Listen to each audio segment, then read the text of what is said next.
Paz do Senhor, igreja. Tudo bem? Vocês estão felizes? Deus tem feito maravilhas no meio de vocês nesses dias? Deixa eu fazer uma pergunta para você, jovem. Você está arrependido de ter dito não para o carnaval e ter dito sim para Deus? Glória a Deus, essa é a geração que eu acredito. Abre sua Bíblia aí comigo. Filipenses.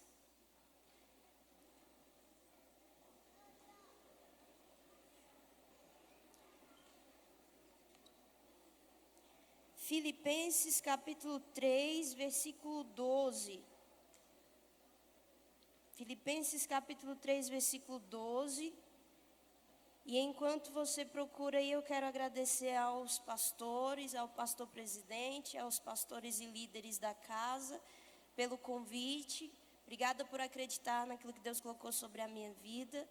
Eu me sinto honrada, eu temo e tremo nesse altar, porque eu sei o tamanho da responsabilidade que é ser boca de Deus para essa geração.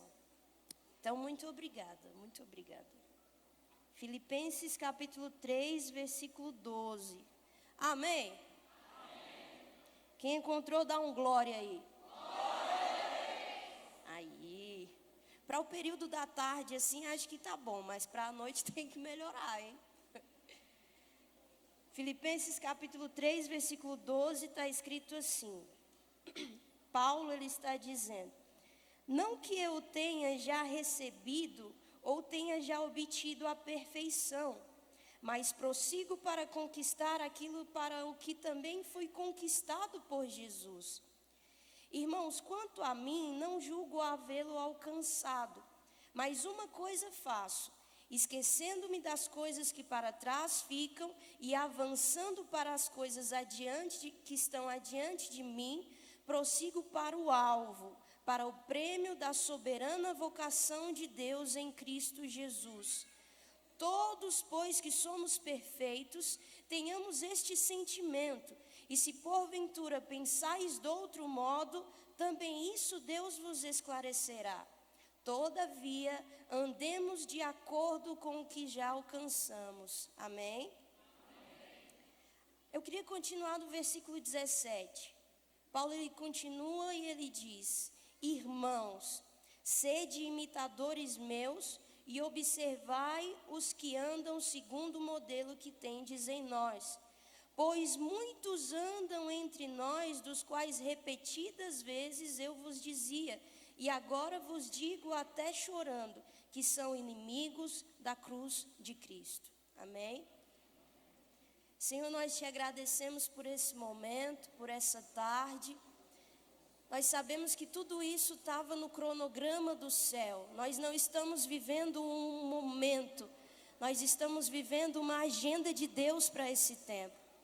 Eu sei que o Senhor já tem falado com os meus irmãos, mas eu te peço que uma vez mais o Senhor fale conosco, Jesus. Nós amamos a Tua palavra, nós desejamos aprender da Tua palavra. A Tua palavra é a verdade que nos liberta de todas as mentiras e ilusões do mundo. A Tua palavra é a verdade que nos santifica e nos faz ser como Jesus. A Tua palavra é viva e eficaz, capaz de penetrar no mais profundo do nosso ser, de distinguir aquilo que vem do Espírito e de distinguir aquilo que vem da carne. É por isso que nós te pedimos, Senhor, fala conosco nessa noite, alinha o nosso coração, direciona os nossos pés uma vez mais. Em nome de Jesus, amém. Amém? Pode se sentar, querido. Não vou demorar, Deus colocou uma palavra no meu coração, simples, mas eu creio ser pontual, amém? Se eu der uma tossida aqui no meio da pregação, você me perdoa? Se eu tossir aqui, você estende a mão para mim e fala: Deus, cuida da saúde dessa menina, Senhor. Porque a minha voz não está nos melhores dias, já está desgastada, mas vai dar certo, amém? A gente vai chegar em algum lugar. Vocês escolheram um tema que é muito peculiar para esses dias, muito pontual. Porque nós vivemos dias em que há uma crise de propósito na nossa geração, sim ou não? Mas eu creio que Deus está alinhando a gente. Ele está esclarecendo algumas coisas aos nossos olhos para que a gente volte para a visão que Ele nos deu. Para que os nossos pés voltem para a missão que Ele tem para nós. Nesses versículos que a gente leu, Paulo, ele traz uma palavra para a igreja de Filipos, que é uma igreja que está em expansão, é uma igreja que está crescendo. E eu não sei se você sabe, provavelmente você saiba, que Paulo ele é um dos maiores discipuladores que a Bíblia mostra. Paulo escreve cartas para algumas igrejas e essas cartas são recheadas de instruções para discipular as igrejas que estavam começando, para discipular os irmãos que estavam se ajuntando em congregação. E é isso que Paulo está fazendo aqui. Ele está escrevendo uma carta de discipulado para uma igreja estabelecida em Filipos, para os filipenses. E nesses versículos, Paulo ele coloca uma palavra que, quando a gente lê a primeiro modo, a grosso modo, parece que esse texto fica longe demais para nós, amém? Parece que fica longe demais para a nossa vida. Porque Paulo ele começa no versículo 12 falando assim: não que eu já tenha obtido a perfeição, mas eu estou seguindo para ela. E quando nós ouvimos a palavra perfeição aqui, parece que a gente coloca isso muito distante de nós. Porque a verdade é que nós não somos perfeitos. Verdade, sim ou não? Mas o Evangelho precisa gerar em nós o desejo de sermos aperfeiçoados em Cristo dia após dia, até alcançarmos a perfeição no dia de Cristo, no dia em que Cristo voltar.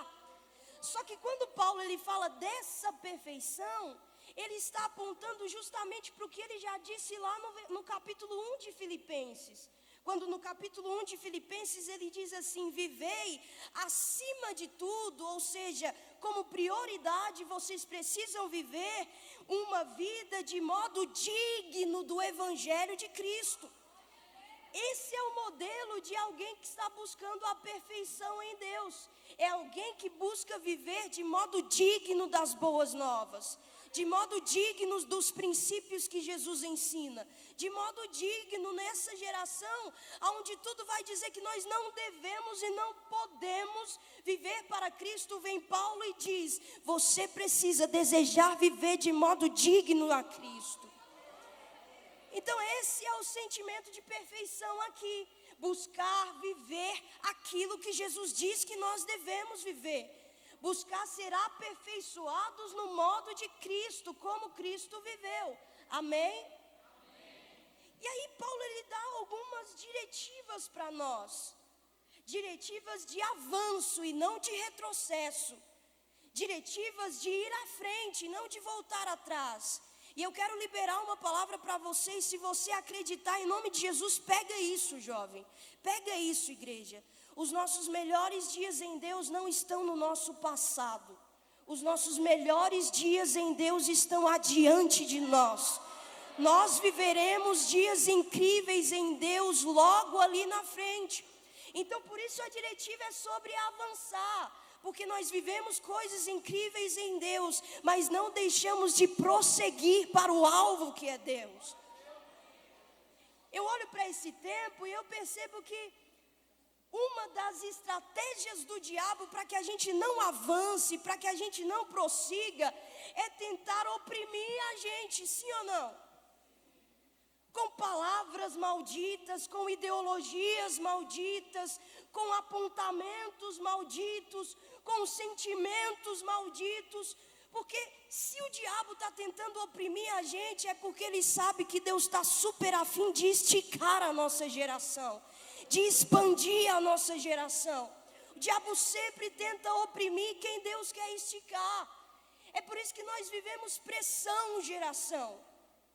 Pressão de todos os lados, pressão de todos os momentos, pressão nos dias em que estamos vivendo, mas se eu puder falar um conselho para você, não olha para trás no meio da pressão, não olha para trás no meio da opressão, fixe seus olhos em Jesus, fixe os seus olhos em Jesus. Eu olho para esse tempo e eu percebo que no meio desse caminho, o diabo, além de estar tentando oprimir a gente, ele está tentando distrair a gente no meio do caminho, fazendo a minha geração acreditar que foi gerada em Deus para ser entretenimento para o mundo. Nós não fomos gerados em Deus com o propósito de entreter o mundo. Nós fomos gerados em Deus com o propósito de transformar o mundo, de ser estandartes, atalaias, cartas vivas de Deus no meio desse mundo. Deus nos livre de entrar em um lugar onde a gente está mais interessado em entreter as pessoas do que em edificar as pessoas. E o diabo faz isso, ele tenta distrair a gente do nosso real propósito.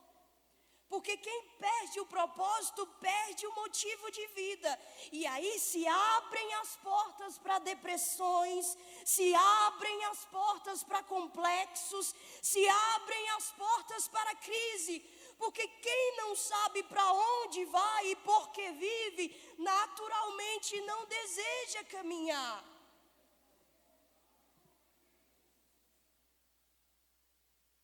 Amém?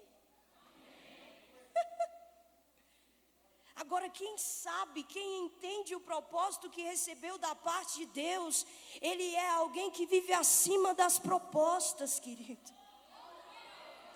Ele é alguém que vive acima das falas bonitas que podem acontecer por aí. Se as falas bonitas apontam para o contrário do propósito que Deus nos deu, nós tapamos os ouvidos para elas e continuamos caminhando, trilhando o caminho de Cristo. Toda crise começa quando nós nos esquecemos do nosso propósito. Não é que a gente não saiba, é que a gente se esquece. Porque se você ler um pouquinho de Bíblia, você sabe qual é o propósito da sua vida. Você existe para a glória de Deus. Você foi gerado para a glória de Deus. Você não foi gerado por um acidente ou por um acaso. Deus não comete acidentes. Tudo que Deus faz é para um propósito. E aí, partindo de que eu entendo que o meu propósito é quer comais, quer bebais, façais tudo para a glória de Deus, a nossa perspectiva de vida começa a mudar. Nós olhamos ídolos sendo levantados no meio desse tempo, mas se nós sabemos que vivemos para a glória de Deus, nós não flertamos com esses ídolos.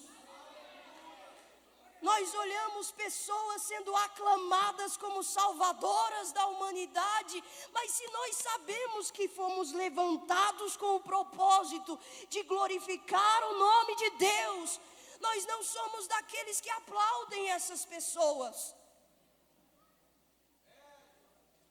Eu sei que é uma palavra dura, mas para realinhar o propósito do nosso coração, nós precisamos voltar ao fundamento pelo qual vivemos. Paulo, ele fala, ninguém ponha outro fundamento além daquele que está posto. Qual é o fundamento, Karen? Cristo Jesus. Ele é o fundamento da igreja. Ele é o fundamento do cristão. Ele é o fundamento da nossa adoração. E qualquer motivação que não aponte para Ele, é urgente que a gente volte a purificar o nosso coração. Amém? Um momento, deixa eu beber uma água aqui. Então nós precisamos ser uma geração de propósito, que faz com propósito as coisas. Que eu vou falar para você, se você entrar nesse lugar de propósito, de viver para a glória de Deus, de não se corromper com as propostas que aparecem no meio do processo, naturalmente pessoas vão sair. Sim ou não? Pessoas de propósito não caminham com pessoas sem propósito.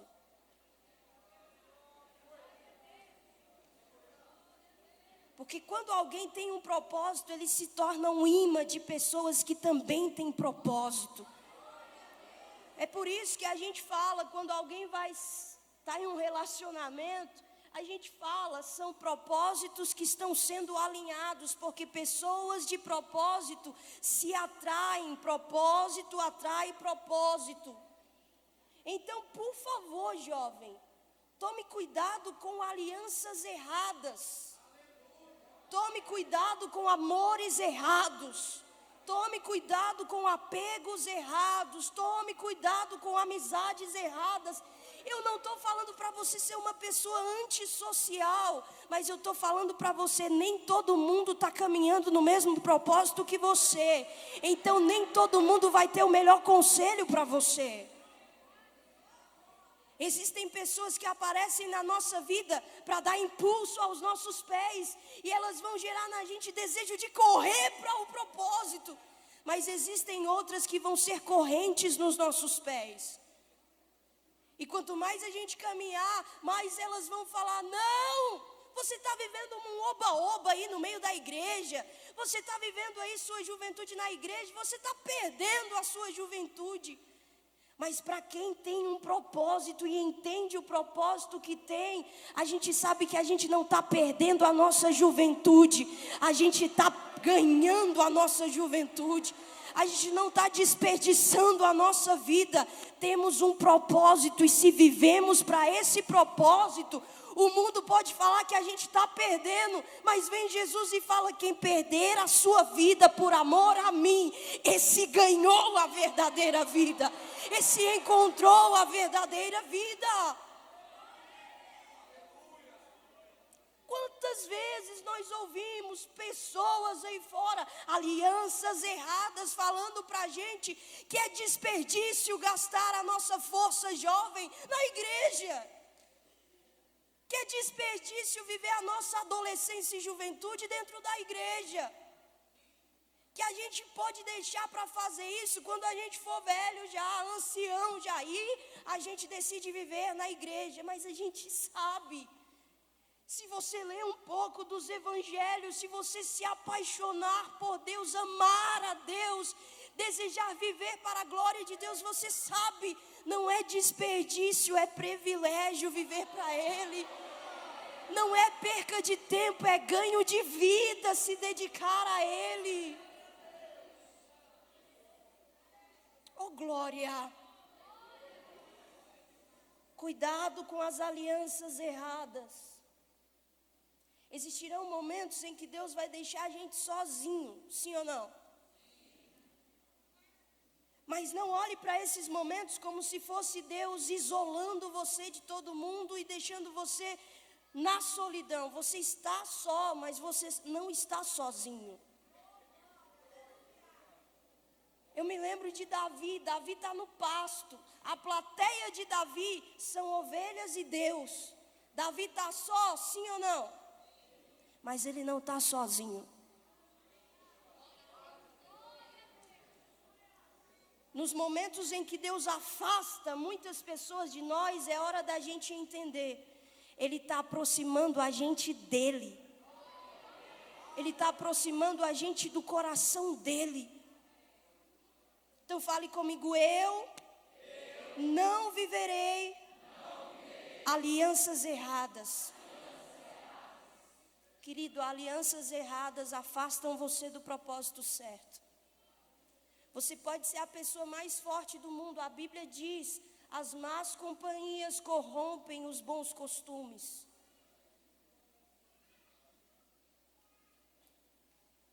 Nunca bata no peito e fale assim: eu não serei influenciado. Infelizmente, se a gente caminha por muitos e muitos tempos acompanhados das alianças erradas, essas alianças vão tirar a gente do caminho do propósito.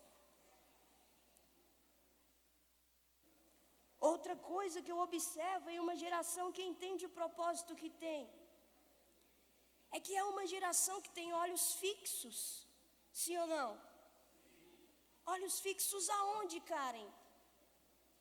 Na canção do momento, na celebridade do momento, olhos fixos na igreja mais bonita do momento? Não. Olhos fixos naquele que lhe deu um propósito. Olhos fixos naquele que lhe deu uma santa vocação. Olhos fixos naquele que te chama pelo teu nome. Quem tem olhos fixos não anda distraído, querido. Quem tem olhos fixos, não importa se a fama brilha, não importa se muitos seguidores brilham, não importa se a rede social bombando brilha, ele está mais interessado naquele que é a luz do mundo, ele está mais interessado no sol da justiça, ele está mais interessado em conhecer a Jesus.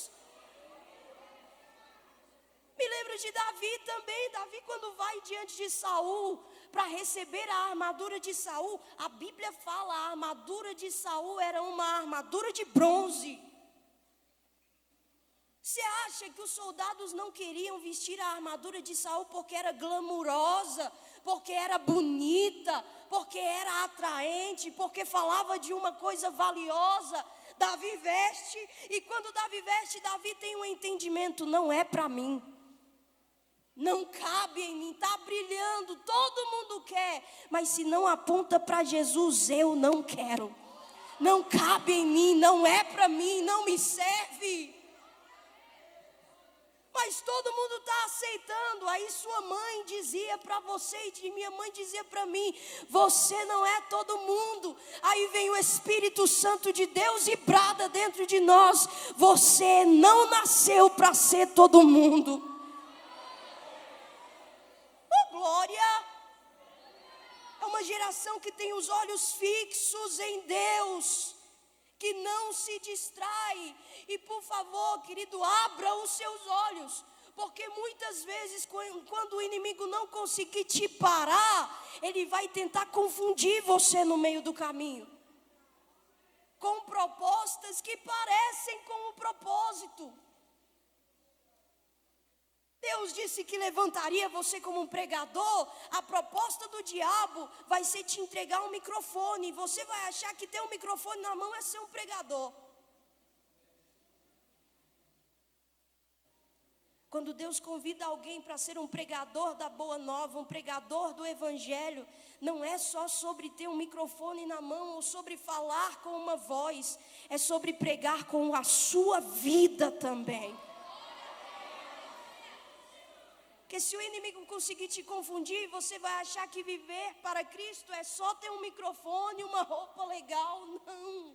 Viver para Cristo é ter uma vida de renúncia, de modo a ser digno do Evangelho de Jesus. Glória a Deus. Olhos fixos. Quem tem olhos fixos não se distrai. Eu me lembro de Marta e Maria. Você lembra dessa história, jovem? Sim ou não? Você está aí se abanando, eu estou aqui passando mal, Senhor. Mas eu me lembro de Marta e Maria. O erro de Marta não foi fazer as coisas para Jesus. Não foi fazer muitas coisas para Jesus. A Bíblia diz, o erro de Marta é que Marta estava distraída no meio das coisas que estava fazendo. Maria não estava fazendo muita coisa, sim ou não? Mas ela estava fazendo o que deveria fazer. Estar aos pés de Jesus, sem distrações. Sem distrações.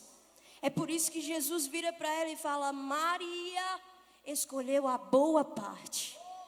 E isso que ela escolheu não vai ser tirado dela.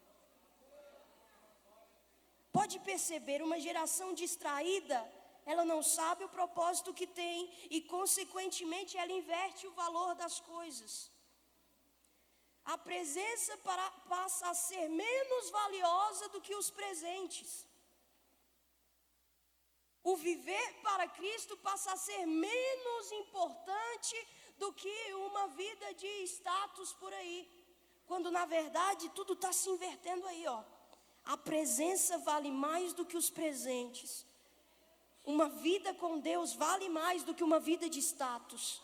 Um caráter aprovado vale mais do que aplausos de multidões. Uma vida que agrada a Ele vale mais do que uma vida onde as pessoas nos aceitam aqui. Porque muitas vezes estar comprometido com o nosso propósito significa ser rejeitado pelas multidões, ser criticado pelas multidões, ser afastado pelas multidões, mas ser agraciado pela presença de Deus, mas ser cheio do Espírito Santo de Deus. Imagina uma geração que não sabe o propósito que tem, que só viveu para fazer as coisas e não para ser aquilo que Deus quer que ela seja. Naquele grande dia vai apresentar a Deus tudo aquilo que fez e não tudo aquilo que foi. E lá naquele grande dia os ditos de Cristo não vai ser: uau, você fez muita coisa, agora você será aceito. Não. Vão apresentar um currículo para Jesus. Jesus, eu preguei no Camboja, eu preguei em outras nações, eu fiz e acontecia, eu preguei. Jesus vai olhar e vai falar: uau, mas eu não sei quem você é. Porque você fez muita coisa, mas você não se tornou quem eu queria conhecer. Já outros, talvez o currículo não vai ser o maior. Talvez vai ter só uma folha de currículo diante de Deus. Mas o currículo vai dizer: eu conheci a Deus e fui conhecido por Ele. E aí lá no final, essa geração comprometida, não só em fazer, mas em ser aquilo que Deus quer, vai ouvir Jesus falando: venha bendito do meu Pai, porque eu sei quem você é. Cara, mas ser quem Deus quer que eu seja é muito difícil, não é? Tudo que a gente precisa para ser encontrado por Deus é nos tornar aquilo que Deus procura. E isso não é o maior mistério do mundo. Em João Jesus diz: e a hora vem, e agora é, em que os verdadeiros adoradores adorarão ao Pai em espírito e em verdade. A gente só precisa se tornar aquilo que Ele procura. Vou te falar, todas as vezes que Deus queria um rei, Ele levantou um rei. Todas as vezes que Deus queria um sacerdote, Ele levantou um sacerdote. Todas as vezes que Deus queria um levita, um profeta, Ele levantou. Mas quando Deus quer um adorador, Ele está procurando, querido. Ele está procurando, Ele quer encontrar. Ele quer alguém que se dispõe, Ele quer alguém que levante a voz. Não importa o lugar, Ele vai olhar no deserto e Ele quer encontrar adorador no meio do deserto. Não importa o lugar. Fale assim comigo: eu me comprometo, Deus, a por amor ao propósito, manter os meus olhos fixos. E se a canção do momento passar e outra vier, a gente não vai esfriar, a gente vai continuar queimando. E se cantarem na igreja um louvor mais atual, a gente vai adorar. E se forem lá para trás, lá para os nossos pais na fé e começarem a cantar: tu que pregastes as rosas e não mostraste os espinhos, quando vierem as provas, ó cristão, deixa o caminho. Quem sai em busca de flores pode não ter e acaba encontrando flores e os espinhos também. Oh, glória! É uma geração que vai continuar adorando, porque não está comprometida com a vibe da estação, não está comprometida com o hit, o hype da estação. Ela está comprometida com o Deus que chamou ela, com o Deus que amou ela primeiro. Eu vou ter que continuar cantando, porque eu amo o refrão dessa música. Pregadores de rosas, pregue os espinhos também. Pregue que Deus é amor.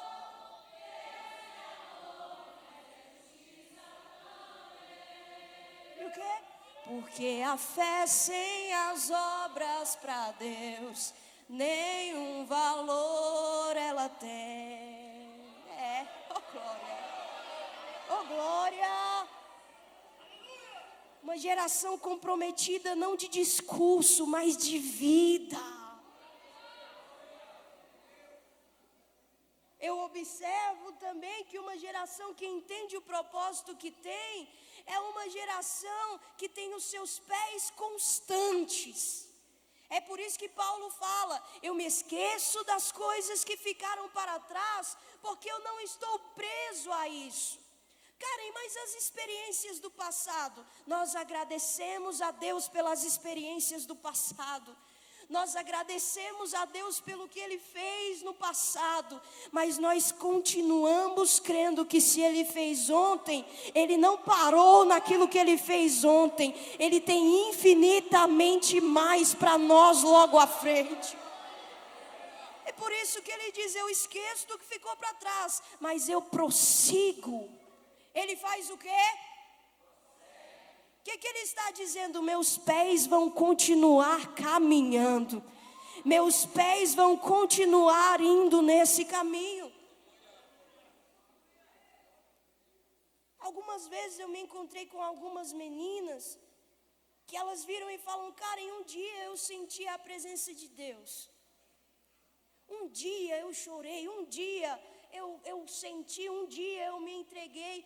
E é notável que algumas pessoas carregam saudade nos olhos. Viveram coisas tão incríveis em Deus, mas parece que há algo que travou. E há saudade, mas não há destino, não há expectativa. E eu virei para elas, eu falo, por que você deixou esse dia passar? Por que você deixou esse dia se chamar passado?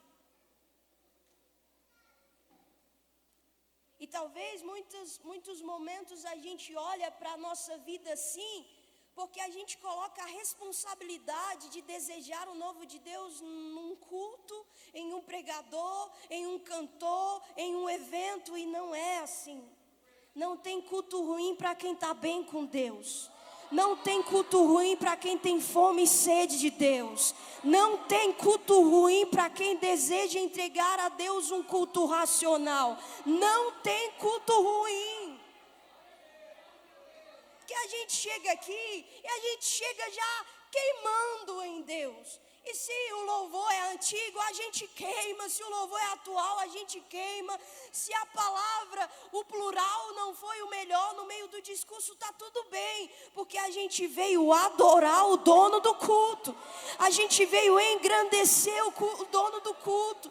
A gente veio em corpo, em comunhão como igreja, adorar aquele que é o cabeça e o dono da igreja. Pés constantes não estão relacionados à geografia de onde estão. Eu estou constante enquanto eu estou nos montes. Quando eu vou para os vales, não dá para ser constante em Deus. Eu estou constante quando eu estou na terra que mana leite e mel. Mas quando eu preciso passar pelos desertos, eu não estou constante em Deus. Eu não acredito em uma geração que entende o propósito que tem e é dessa forma. Eu acredito em uma geração que entende o propósito que tem e tem pés constantes no meio do deserto, no meio da terra que mana leite e mel, no meio da dor, no meio do choro, no meio da conquista, no meio da perda, no meio da solidão, no meio da multidão, continuam com pés constantes. Pés constantes me falam sobre fidelidade. Se você, querido, se você diz não aos processos do seu propósito, você está comprometendo o seu propósito. Agora, se você diz sim aos processos no meio aos propósitos, aos processos que existem no seu propósito, querido, você está mostrando para Deus que você quer ser fiel no meio do propósito. Fidelidade é coisa rara hoje em dia. Coisa rara. Nós negociamos o nosso propósito por qualquer elogio. Nós negociamos o nosso propósito por qualquer quantidade maior de seguidores. Nós negociamos os nossos propósitos, os nossos princípios por qualquer oferta maior.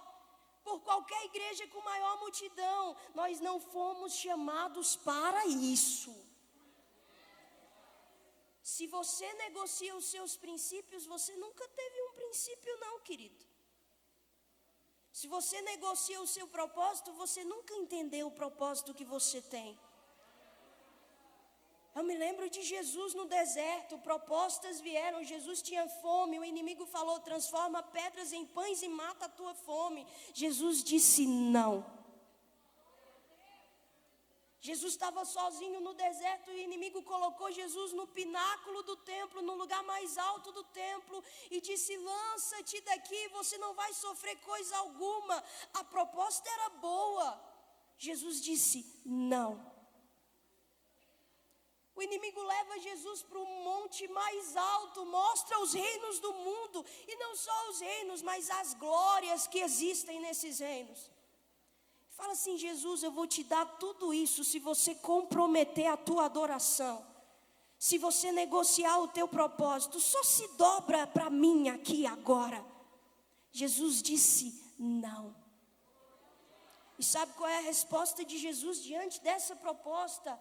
Só o Senhor adorarás. O que Jesus estava dizendo, Karen? Jesus estava dizendo aquela canção que nós tanto cantamos. Senhor, não vou dividir a minha adoração. Exclusivo é o meu coração. Vivo só para ti. Até diante da morte. Oh glória. Oh glória. Fale assim comigo, eu terei pés constantes. E a terceira coisa que eu vejo uma geração de propósito ter é que é uma geração comprometida de verdade, com uma vida comprometida. Comprometida no sentido de que nós não precisamos de motivações externas. A nossa motivação é aquele que habita dentro de nós. Nós não precisamos de que Cristo seja enfeitado por uma palavra que coloca o nosso eu no centro e que fala assim que Deus ele é constituído de vários eus. Nós não precisamos, não é isso que atrai o nosso coração. O que atrai o nosso coração é um Deus que não precisa de enfeites porque Ele já é perfeito. É um Deus que não é constituído de vários eus, mas é constituído de santidade, justiça, misericórdia, santidade, graça, poder.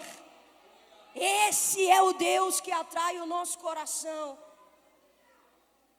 E se no meio do caminho essa geração de propósito precisar renunciar a algumas coisas, ela renuncia. Se no meio do caminho ela precisar pegar a sua cruz e carregar dia após dia, ela carrega. Se for pedido renúncia de sonhos, ela renuncia. Se for preciso deixar relacionamentos para trás, ela deixa. Porque está mais comprometida com o seu relacionamento com Deus. Está mais comprometida com a sua intimidade com Deus. Uma geração comprometida é uma geração imparável, querido. Vai vir a pedra no meio do caminho, a gente desvia da pedra. Vai vir a proposta no meio do caminho, a gente renuncia à proposta no meio do caminho.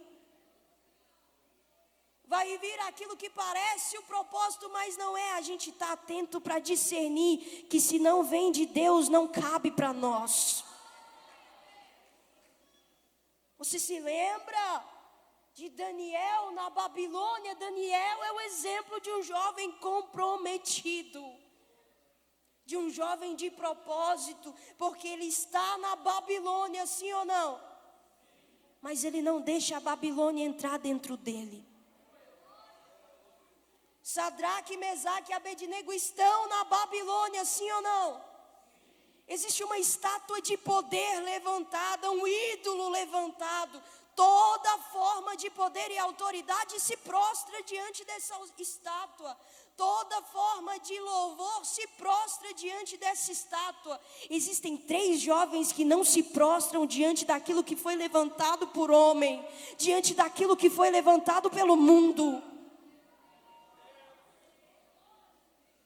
Uma geração de propósito é tão comprometida que ela sustenta as consequências que vêm para não corromper o propósito que tem. A consequência é: vocês serão lançados no fogo. O que eu tenho que fazer para não sofrer essa consequência? Se dobrar a outros senhores.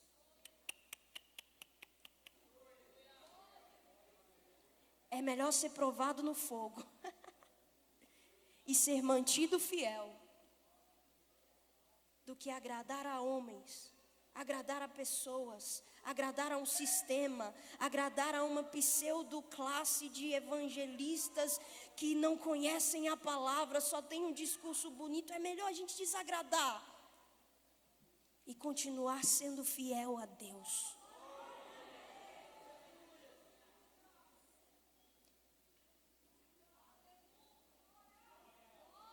Eu estou vendo um desejo por avivamento se aflorando dentro de nós.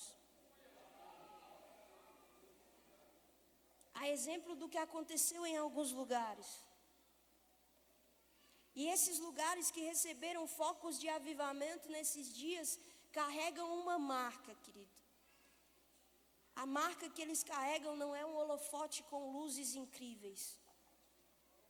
A marca que eles carregam não é uma banda que tem status e fama que está ministrando ali. A marca deles é a simplicidade. É a simplicidade de corações que apenas desejam a Deus. E eu fui pesquisar, eu falei: Deus, o que será que é simplicidade? Qual é a raiz disso aí? E se você for pesquisar a etimologia do que é simples, lá está escrito que simples é aquilo que só tem uma dobra. O que você quer dizer com isso, Karen? Simplicidade é ser tão puro ao ponto de que só uma coisa te faça se dobrar. Simplicidade é ser tão puro diante de Deus que a única coisa que faz os seus joelhos dobrarem é quando Ele vem. Não importa cartaz, não importa nome, não importa fama, não importa celebridade, não importa youtuber, não importa tiktoker, não importa Instagram, não importa, o que importa é se ele vem. Se ele vem, a gente se dobra. Se ele chega, a gente se prostra. Se ele aparece, a gente desaparece. Se ele cresce, a gente diminui. Se ele é adorado, todos os elogios serão para ele. Ele, todas as palmas serão para Ele, todas as glórias serão para Ele, porque nada nesse mundo dobra o nosso coração se não for a presença dEle. Esse é o poder da simplicidade. A gente não espera a guitarra solar, o nosso coração já está adorando no meio do silêncio. A gente não espera o pregador gritar, aumentar a voz. No meio da palavra a gente já está adorando, a gente não espera. Porque estamos comprometidos com Deus, querido. Comprometidos com aquele que nos chamou. E sabe, uma das marcas desse comprometimento é que a gente não foge da responsabilidade. Toda vez que Deus te chamar para o propósito, Ele pede de você uma nova porção de responsabilidade. Então você percebe alguém que não tem um senso de propósito quando existe muitos vestígios de irresponsabilidade. Alguém comprometido é alguém responsável. É alguém que zela pelo sagrado de Deus. É alguém que zela pelo santo de Deus. É alguém que teme a glória de Deus. Não no sentido de medo, mas no sentido de admiração, de respeito. Ao ponto de falar, eu nunca vi um Deus como o nosso Deus. Eu nunca vi ninguém fazer o que o nosso Deus pode fazer. É alguém que se torna responsável. E jovem, eu vou falar para você, e eu termino aqui. Eu venho de um tempo que a gente não... a gente olhava para o propósito, olhava para um chamado, olhava para o ministério... E não era só cantar, não era só pregar, não era só ter um cargo na igreja. A gente era responsável em todos os aspectos do que Deus ama. Se era necessário lavar o banheiro, a gente lavava. As meninas não ficavam, ai, minha unha. Não, a gente não ficava assim, fazia um coquezinho aqui, ó. Botava a playlist Cassiane, Lauriette, Elaine de Jesus, Mara Lima... Botava a playlist, pegava o rodo. Vamos lavar o banheiro? Meu propósito hoje é lavar o banheiro. Eu vou ser responsável. Eu vou fazer do momento de lavar o banheiro um momento de culto na minha vida. Vou estar lavando o banheiro e vou estar adorando como eu nunca adorei. Mas ninguém vai ver você lá. Eu sei que Deus está me vendo lá. Terminava o culto, a gente não era daqueles que deixavam os copos tudo largado no meio da igreja. Eu sei que é coisa simples, mas há poder na simplicidade, querido. A gente não deixava os copos tudo jogado embaixo dos bancos, chiclete grudado embaixo do banco. Não. A gente entrava na casa de Deus e via ela limpa. E a gente saía limpando, pegando todos os copos, pegando todas as casquinhas de balinha e falava, Deus, a casa vai continuar limpa. Mas aí, a gente precisa ser comprometido para ser responsável. Não vamos esperar terceirizar, não. Quando aquela pessoa vier, aí eu vou me entregar. Não, é quando ele vier que a gente se entrega. E outra, se a gente tem a consciência de que ele já está, a gente não espera, a gente já sabe. Uma geração comprometida, ela faz o que ninguém faz, mesmo que pareça pouco. Porque ela sabe que Deus, Ele sempre será digno das coisas simples e das coisas extraordinárias.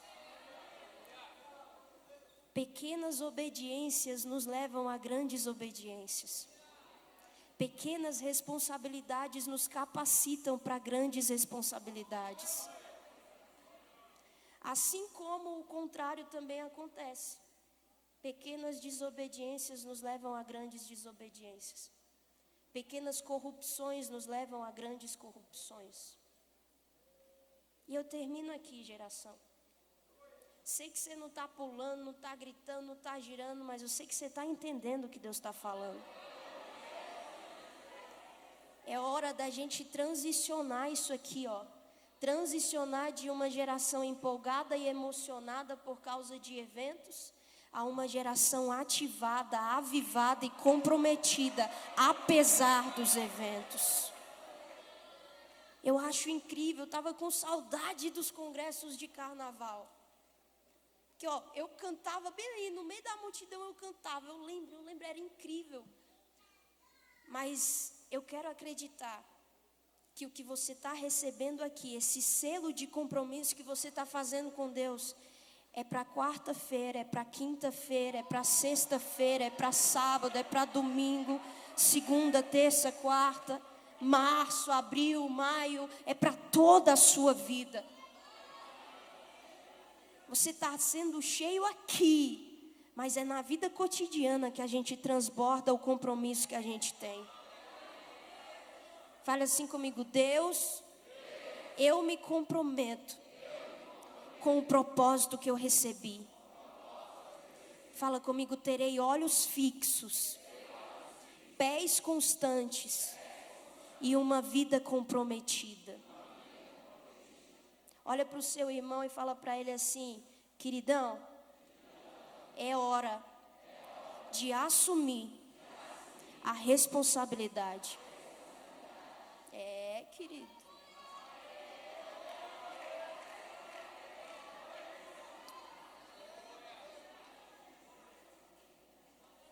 Fica de pé comigo.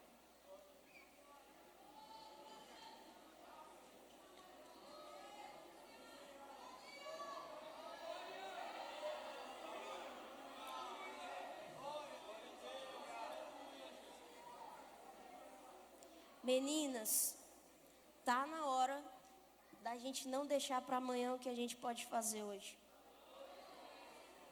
Eu falo isso aonde eu vou. Eu sonho com uma geração de meninas do coque. Tem quantos anos? Tem 15, mas é uma menina de oração como ninguém é.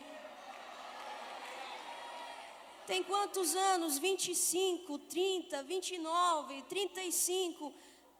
Não tem nem cabelo branco, nem ruga no rosto ainda, mas já é uma mulher de oração. Já é uma menina que quando caminha na igreja dá aquela mesma sensação de quando a irmãzinha do coque desce para entregar a revelação. Tá na hora de assumir a responsabilidade. Eu ainda sonho com meninos de palavra que vão amar a palavra de Deus e desejar serem homens de Deus. E eu sonho com isso. E às vezes eu fico assim olhando, eu só converso, né? Eu só converso. Mas às vezes eu fico assim olhando e eu fico agoniada. Eu fico, Deus, eu queria abrir a cabeça da minha geração e enfiar lá dentro a convicção de que o Senhor é incrível, de que uma vida ao Senhor é uma vida plena. Eu queria enfiar isso. Desejos de vida eterna e não desejos de coisas passageiras, terrenas. Mas tudo que eu posso ser para você, querida, é um despertador de Deus para esse tempo.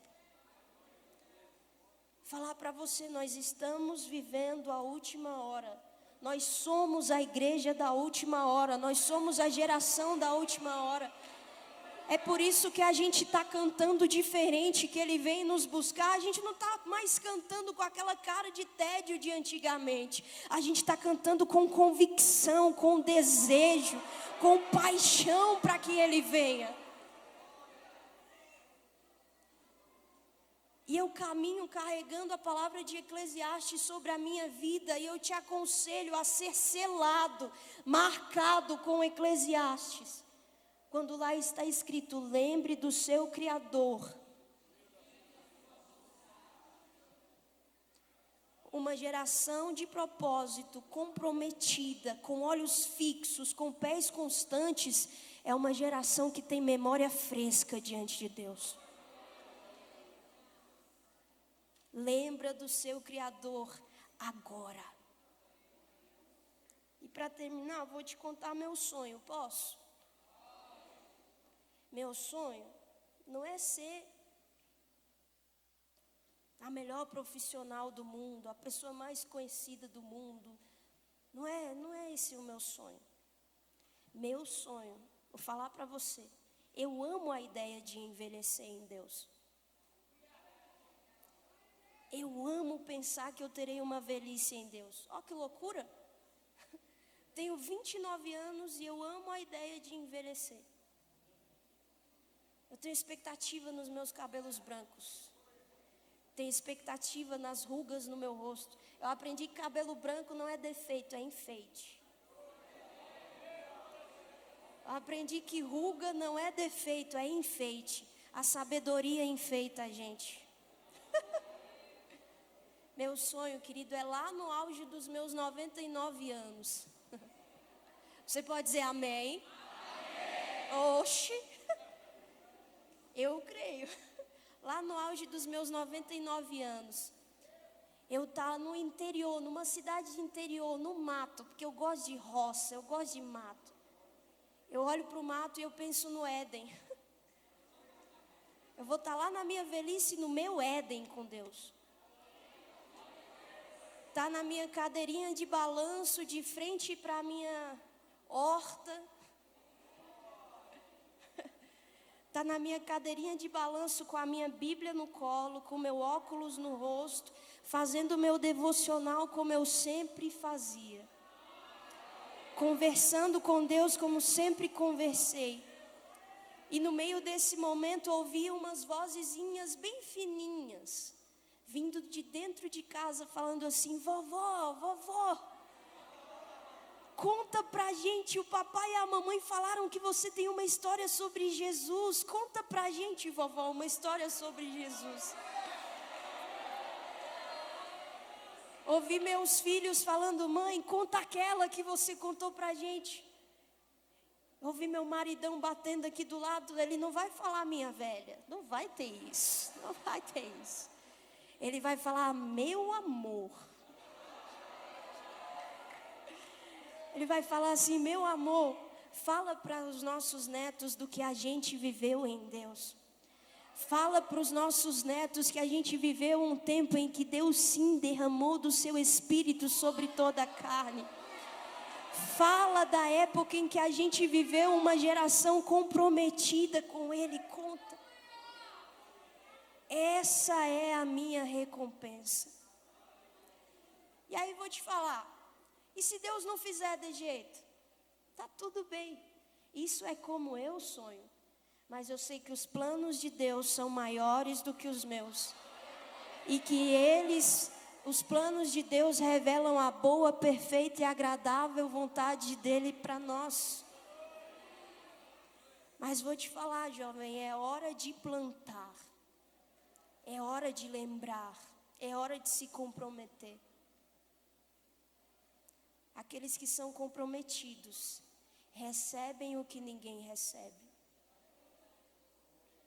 Aqueles que são comprometidos com Deus no meio do deserto se tornam aptos para receber maná, provisão, providência, descanso no meio do deserto.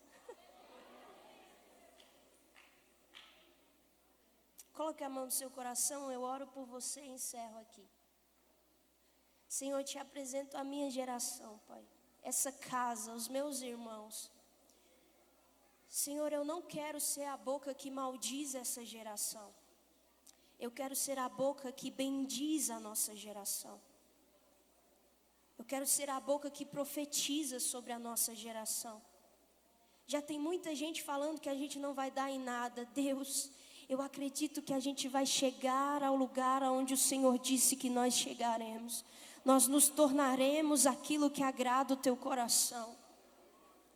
Já tem muita gente falando que nós somos uma geração de depressão, de solidão, Nutella, que não entende nada, que não viverá nada, quebrada. Não, Senhor. Eu profetizo que nós seremos uma geração de vida e não de morte. Uma geração de exército de pé e não de exército caído. Uma geração que será sal da terra, luz nesse mundo, comprometidas com o Senhor, comprometidos com o Senhor. E isso não será porque estamos sendo aplaudidos. Isso será porque estamos com os olhos fixos, deixando o passado para trás e prosseguindo para o alvo que é o Senhor, para receber o troféu da carreira que estamos caminhando.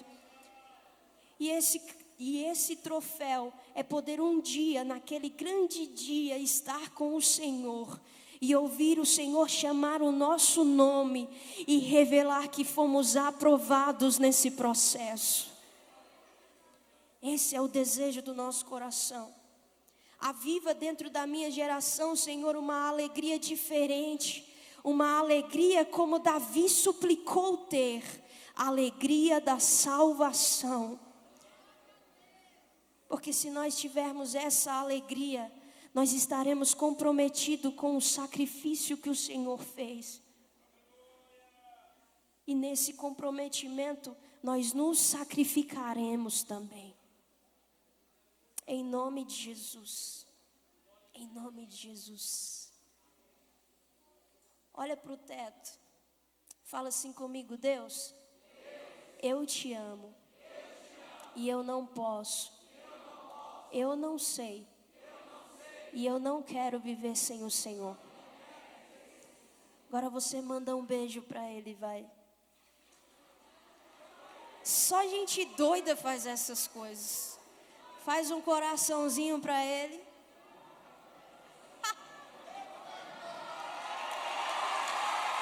Glória a Deus. Glória a Deus. Vamos louvar o Senhor.